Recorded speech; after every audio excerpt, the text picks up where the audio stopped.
जी ଶ୍ରୀକୃଷ୍ଣ ସ୍ୱୟଂ ବାସୁଦେବ जी ଜନ୍ମରୁ ଏତେ କଷ୍ଟ ପାଇଛନ୍ତି। ତମେ କ'ଣ କଷ୍ଟ ପାଇ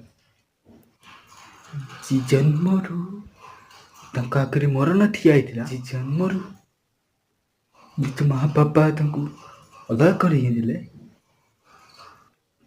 ଜନ୍ମଠୁ ମରଣ ଠିଆ ହେଇଛି। ପୁଣି ତମ ନିଜ ମାମୁଁ ତାକୁ ମାରିବା ପାଇଁ ଅସୁର ପଠାଉଛନ୍ତି।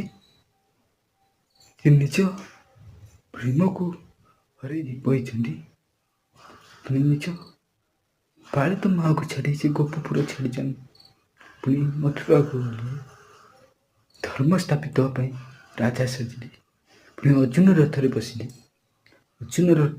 ଅର୍ଜୁନର ସାରଥୀ ସାଜିଲେ। ପୁଣି କୁନ୍ତୀଙ୍କ ଠାରୁ ବିଶାପ ନେଇ ଜଙ୍ଗଲରେ ଜୀବନ ହାରିଲେ।